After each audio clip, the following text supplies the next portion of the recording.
Alam mo, Hi. magandang gabi. Magandang gabi daw po, ma'am.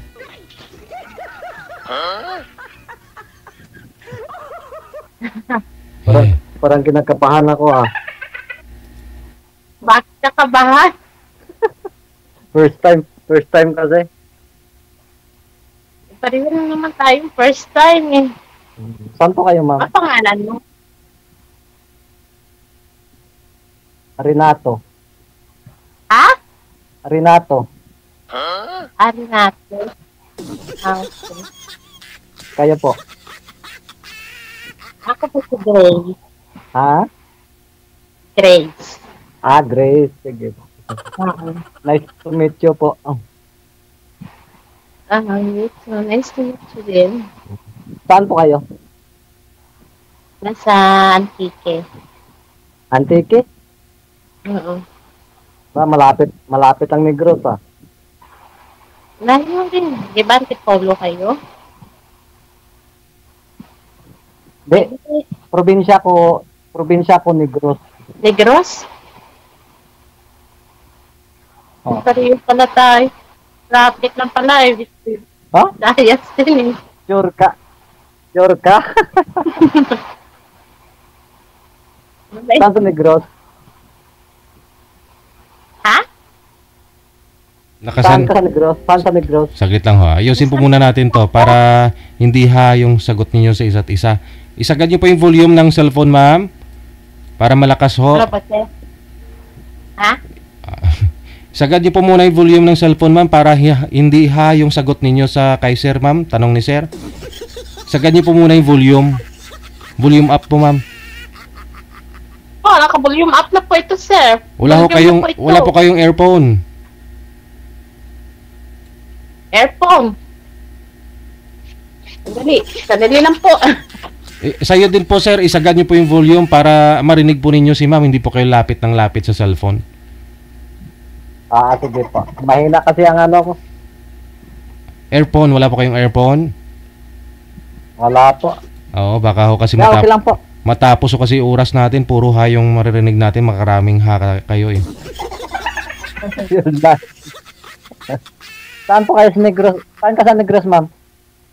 Sa Antique po ako, hindi sa Negros. Ah. Akala ko Negros ka din.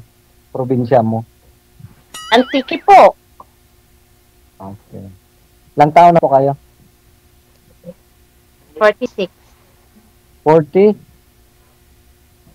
46. Ah, okay.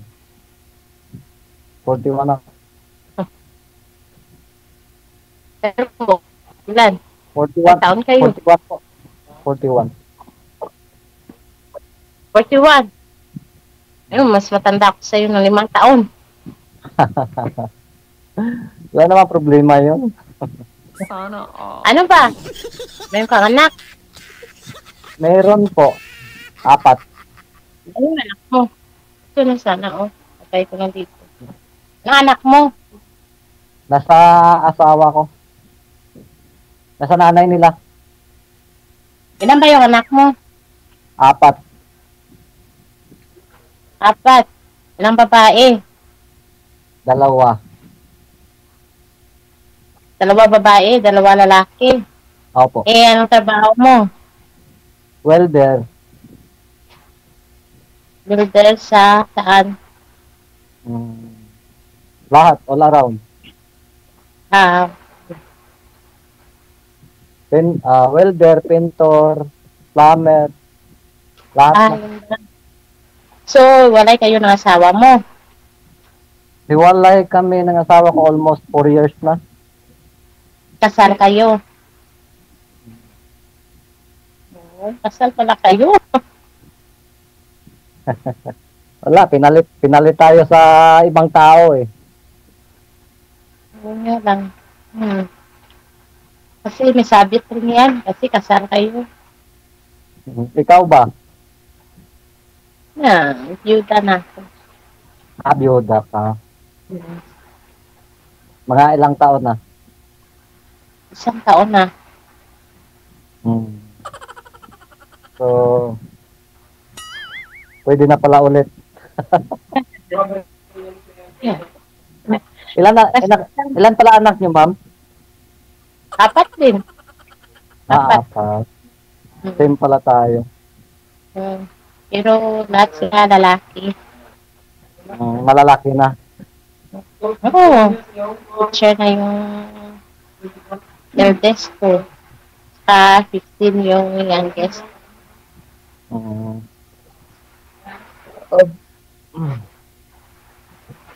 Ano trabaho mo? Trabaho ko. Yung konting negosyo. Para maparan ko mga anak ko.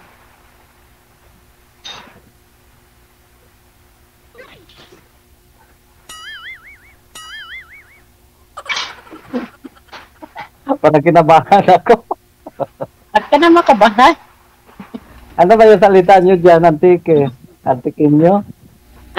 Kinaray, Chinese, Diba yung Kinaray, cross Ilonggo. Naiintindihan ko yung ibang ko. Hiligay nun. Ang ganda Ilonggo. Ah, Si DJ Jill, ano din yan, Ilonggo din yan. Kayo, Negrosanon kayo, sir. Kami Ilonggo, sir. Hiligay nun salita natin, hiligay nun. Ilagay nun. Ilagay nun gani. Pala.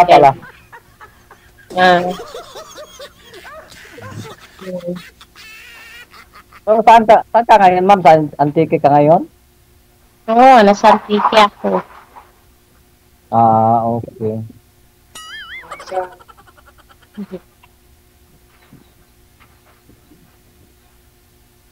Blurred po kayo, ma'am. Humarap po kayo dun sa ilaw.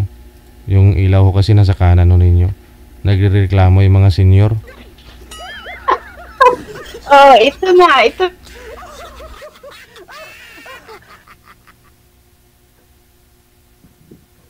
Wala ka ng signal, ma'am. Wala na. Ayan. Ano na? Mahina ang ano ko.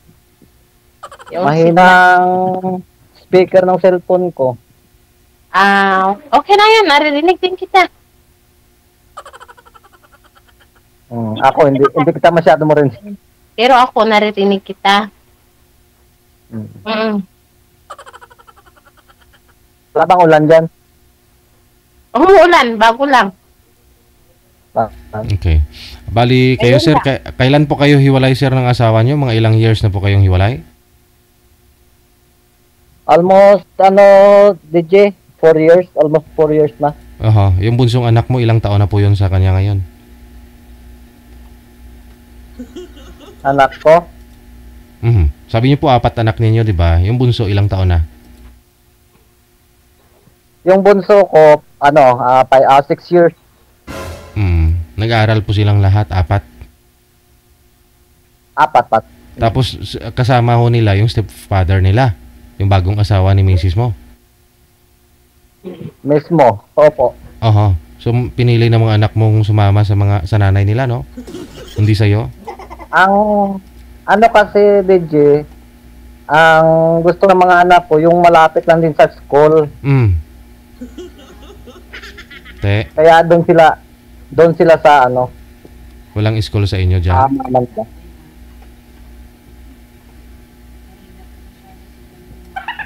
Ma'am.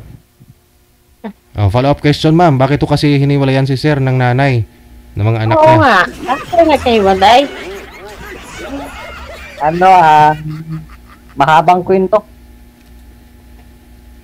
So, natin, to make story short. Gusto mo? Hindi. Kasi, yun sila, bago kami nagsama, sila na yun. Bago kayo nag-asawa, kasi kasal po kayo. May asawa po yun dati, ganun? O boyfriend niya? Hindi, DJ, yung lalaki na yun. Siyempre ako kasi, dito ako sa Manila, sa Antipolo nagtatrabaho. Twice a year lang ako umuwi. Nung time na yon, nung magkasama pa kayo? Oo. Hindi, ano po ba? Bali, nung hindi pa ho kayo nag-asawa ni misis mo, boyfriend niya po yon, yung lalaki. Yung sa pagkakaalam ko kasi, nangliligaw na yung lalaki sa kanya. Tapos, Siguro ano na pagkakataon na kasi wala ako doon sa amin sa probinsya. hindi po sir, sabi niyo po kayo na di ba sabi mo hindi pa kayo nagsasama, kayo ng sila ng dalawa? Ano pa lang sir, kumbaga nanliligaw pa lang. Okay. Bali that time pareho kayong nanliligaw din po kayo at saka yung lalaki na yon sa misis mo, ikaw yung pinili. Opo. Pinakasalan mo ngayon, nagkaroon ho kayo ng 4 na anak. Tapos, pumunta ka dito ng Antipolo para magtrabaho. Kasi siyempre, hindi ka nga po umuwi after 2 years, gano'n. Nagkatuluyan silang dalawa, gano'n. Opo. Maiksing kwento lang pala eh. Tapos na oh. Wala rin ako magagawa kasi gusto nila yan eh. Saka ako kasi, ang ano ko talaga, trabaho lang na trabaho para sa kanila din. Mahirap din yung mahirap din yung trabaho, sir, kasi may pamilya ka na, mga anak ka na. Puro trabaho lang, no? Para naman yun sa kanila si DJ eh. Dapat balance. Kahit magtrabaho ka na magtrabaho para sa kanila, may time ka pa rin, kasama mo sila. Yun nga po, kasi parang hindi pagkakaiba nun sa OFW eh. Kasi malayo ka eh, no? Ganun mga kadalasan, di ba? Sabi nga nila, pag nasa nag-abroad ka, 90%, posible may hiwalay. May babalik. Yung may babalikan, 10% na lang. Parang ganun na rin sir eh, kasi negros po kayo, yung mga anak mo, asawa mo, malayo, ikaw dito sa Antipolo. No? Parang nag-abroad ka rin, 2 years bago makakauwi. Utrata na yun sa Saudi 2 taon sa Saudi. Siguro, nung ilang taon na ako kayong hiwalay, sir? 4 years. Sir, magpa 5 years na. COVID, no? COVID the time. Panahon ng COVID. Oo. Kinovid yung yung pagmamahal nyo. Mahirap din kasi na isiksik pa natin ang sarili natin sa kanila. May kinapitan ka naman. Bakit di mo paglaban? Kasal mo yun eh. Kasal ka eh. Wala, no choice. Choice nila yan eh. May choice ka pa rin sir, may anak kayo eh. Dalawang bisis na yan na kumbaga, gusto niya nang sumama sa lalaki. Siguro naisip niya din ang mga bata. Tapos, tinawagan niya ako na babalik siya sa akin. Tinanggap ko ulit. Tinawagan ka. Tapos pangalawang bisis, wala. Ibig sabihin malayo ka pa rin, no? Tinuluyan ko na. Pwede ka naman magtrabaho dyan sa inyo, malapit sa pamilya mo. Ba't ka lumayo? Kasi ma'am, siyempre, apat na nag-aaral o di kaya nung una, tatlo pa lang nag-aaral. Siyempre, medyo magastos talaga sa pag-aaral nila. Kaya sabi ko, luluwas ako ng nila para medyo malaki-laki kasi dito ang income. Yun ang sabi nila. Pag nasa abroad ka, pamilya o dollar. Pag na dito ka naman sa Pilipinas, hiwalay o trabaho.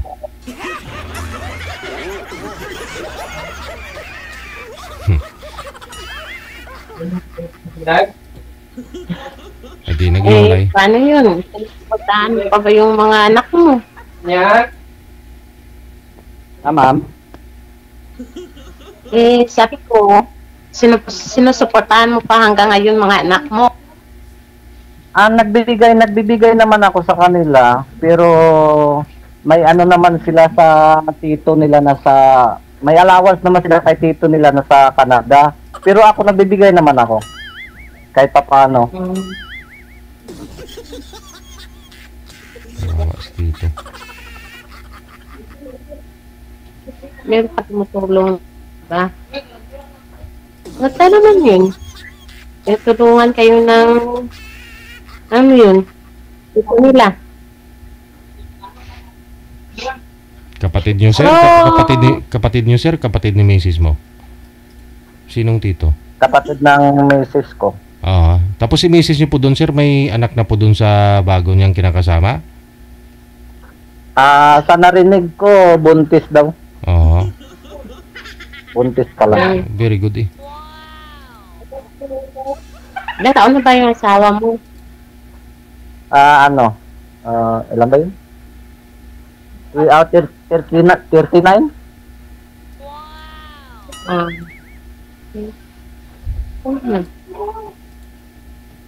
Lami kayo.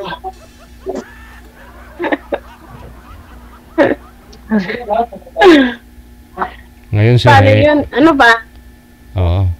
Nagkaroon na rin po kayo ng girlfriend, sir, ka-live-in sa 5 years dito sa Antipolo? Sa totoo lang, DJ, mayroon naman, pero hindi rin nagtagal. Kasi? Siyempre, focus trabaho eh. Nag-live-in kayo tapos nagtrabaho ka? Nag-focus ka sa At saka trabaho? ano din, DJ, yung mayroon din kasi minsan na ang habol sa'yo, pera, ganun. Ako kasi, once kasi na ganun, naibigay lang din ng bigay ako. Nakailang live-in partner na po ba kayo, sir, sa 5 years? Hindi naman, wala naman akong ka-live-in, sir. Ano lang ako, DJ, ano lang, kumbaga kita-kita lang, pero wala lang. Ano po yun, pag nagkikita kayo, nagdidemand, o ganito, dalhin mo ako sa mamahaling hotel, o ganito, regaluhan mo ako ng ganon?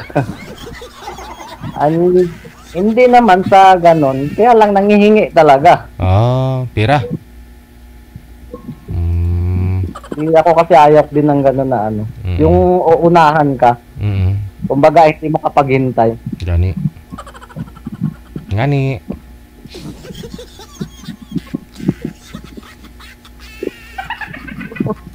O ito si girl, no? Isang taon hong biyuda. Ba't to namatay si mister niyo, ma'am? Anong kinasawi? Cancer po. Sa? Terminal. Saan po? Saan cancer? Nasa terminal po, yung mula sa intestine hanggang dito sa Supagos. Ano po ba yun? Palainom? Hindi naman? Hindi, nasa lahi. Kasi yung cancer din. Yung tiyahin niya cancer din. Ito niya cancer din. Yung bunsong anak niyo po ngayon, ma'am? May pang-apat yung anak, ilang taon na? 15 na po. Malaki na, no? Kaysa kay Sir Hokasip, nasa ano pa lang. Mas bagay, 5 taon po pala yung agwat mo kay Sir Renato. Ilan pa yung nag-aaral sa mga anak niyo, ma'am? Yung dalawa kong anak, Tapos next na? year, sa college. Isa ng teacher. Tsaka, trabaho na. Kumukuha natin ng kanyang, ano ba yun? Yung master degree. Master degree? Oo, graduate siya ngayon sa master degree niyang psychology. Yung, ano ma'am, at least ngayon nagabayan nyo sila kasi nagbi-business kayo sa bahay ninyo? Hindi po, yun sa paralan ng mga anak ko. Sa kabilang bayan, araw-araw. Ano po yung mga school supply o pagkain? Pagkain po, pang snacks ng mga estudyante. Very good. Saka, para sa lunchtime pa, yung pagkain.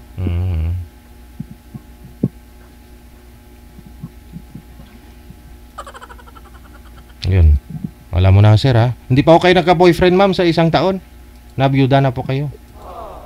Hindi pa po kasi, 1 taon pa lang. Pero kung gapalanguyag ka rin mo, duro ka na kapanguyag?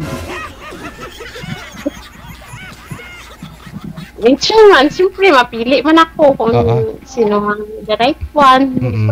Ngayon, gusto ko malaman, anong hanap mo sa isang lalaki? Bukod sa hindi kasal. Responsable, mapagmahal, may respeto. Aha. Tapos, malaki. Ang pangarap. Malaki yung pagmamahal. Oo. Siyempre, meron din pangarap sa buhay. Mm. Ano pa, mangat yun kung walang pangarap. Lahat tayo may pangarap naman eh. Oo, hindi lang naman sabihin natin may pangarap, hindi natin gagawin. Siyempre, kung pangarap mo, gagawin mo talaga, matupad ang pangarap mo. Matutupad ang pangarap pag magsumikap. Oo, dyan naman eh. So, mga ilan po ngayon yung mga manliligaw niyo po, ma'am? Naku, Oh, para alam ni para alam ni sir. Para alam ni sir, para alam niya kung sino-sino yung mga yan para makakumpit man eh. Oh. Kailangan pa talaga ipala. Oo, di. Mga pirakbilog. Oo naman. Pirasanda nga Nakalive tayo. gapanguyag ka rin mo. Siguro man po eh, galing ako, mapili man ako mag-stay. Oo, di. Hindi man basta-basta nga pag na-share, di ba? Ikaw tayo yun. Oo. Siyempre, piliin mo ka ng umayad. Ang worthy man eh, nga pumamanagid man ako. Oo, di. Diba? Pero ano nga po, no? Kasi mas ikaw byuda na ho. Ang gusto niyo po sana, pareho din po ninyo, byudo, walang sabit, binata. Oo naman, gusto ko walang sabit, kahit Okay. beauty, ginata man, basta mahal ako. Kaso si Sir kasal eh. Yun na nga. Oh. Okay. Okay lang po ma'am, walang problema po. Oo da. Mamaninoy na lang ah.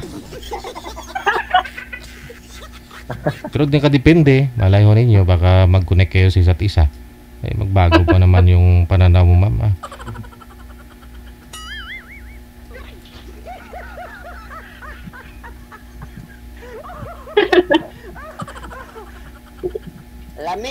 Wala nang pag-asa.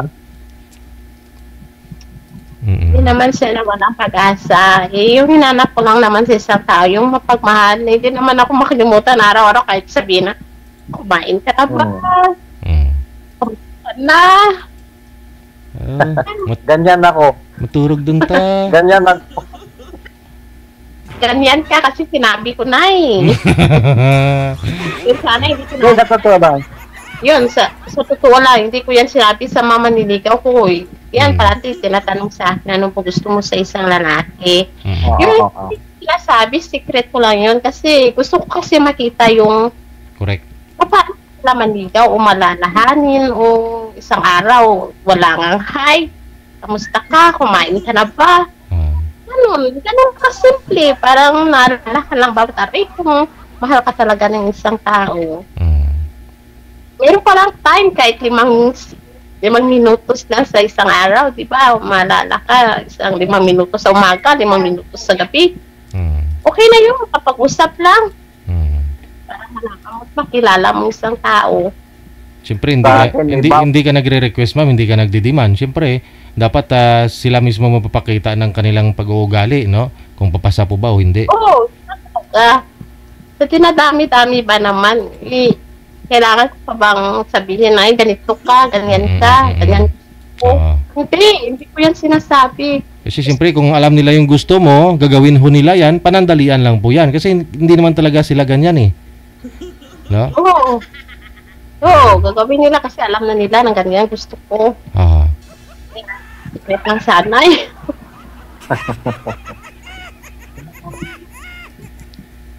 Simple lang naman hindi naman ako magarbo. Simple lang naman ang pamumuhay. Yung masabi mo lang na mayroon kang kausap, parang friend mo, yung malapit lang bang loob mo, yung mapagkakatiwalaan.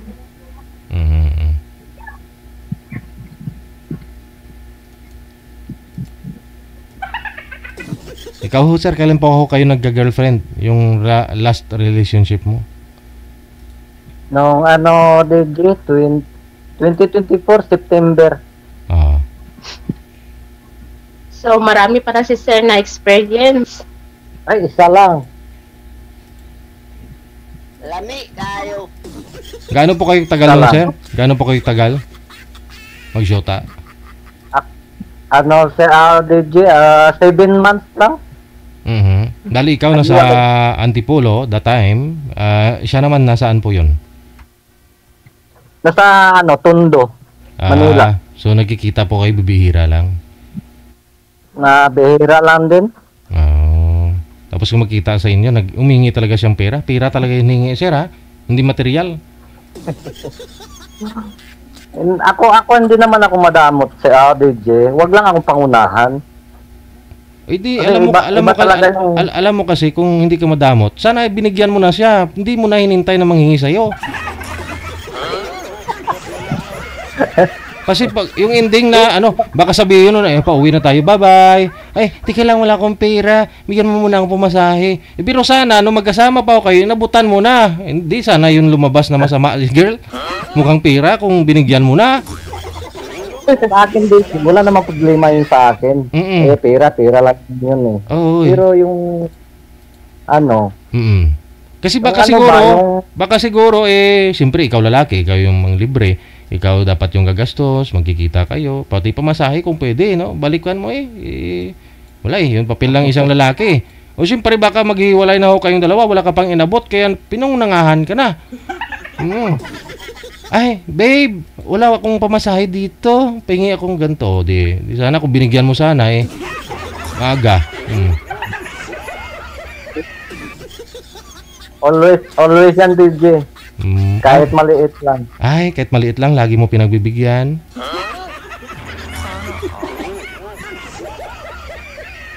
Ako kasi, once kasi na mag-ano ng, ganun, katulad ng tungkol sa pera, talagang magbibigay naman talaga ako pag mayroon ako. Pero kung wala, yun talagang yung pinipilit ka na walang-wala ka na, pinipilit ka pa na magbigay sa kanya. Pero baka alam niya, kahit pilitin ka, magbibigay ka pa rin. Binibigyan mo pa rin, di ba? Ibig sabihin, meron. May maibigay pa. Grabe naman siya. Wala ka nang maibigay, pigain ka pa. Gusto niya gid si Puton, Aragoy.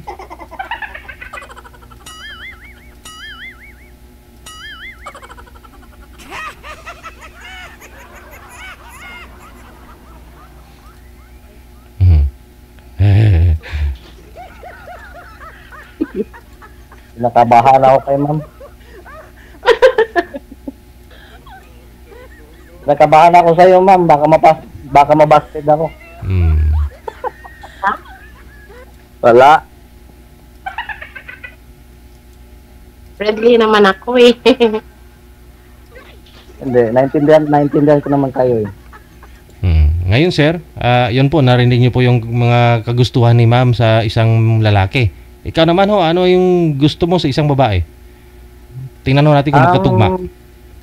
Sa akin naman sir, DJ. Kahit ano pa siya, basta mabait lang din. Yun lang din. Yung, kumbaga, magtulungan ba?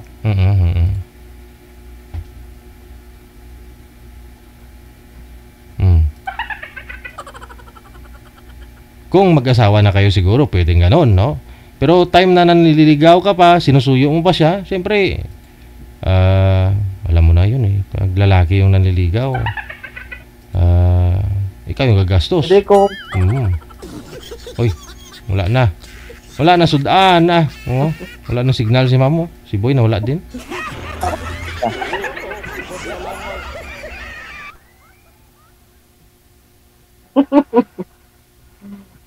Naglalag na kayo pareho.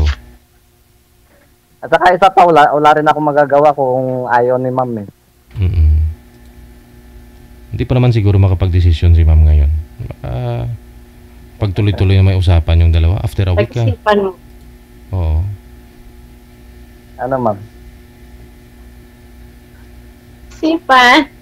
Saka tingnan natin. Ano ka mga detail kung paano ka magpagmahal. baka makumbinsi mo rin ako.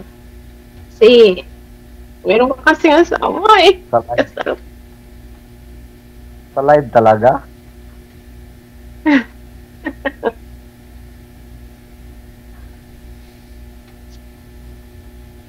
Kasi ako kasi, kung for example lang ha, na maging tayo lang, update kita palagi. Kung for example, saan ako nagtatrabaho,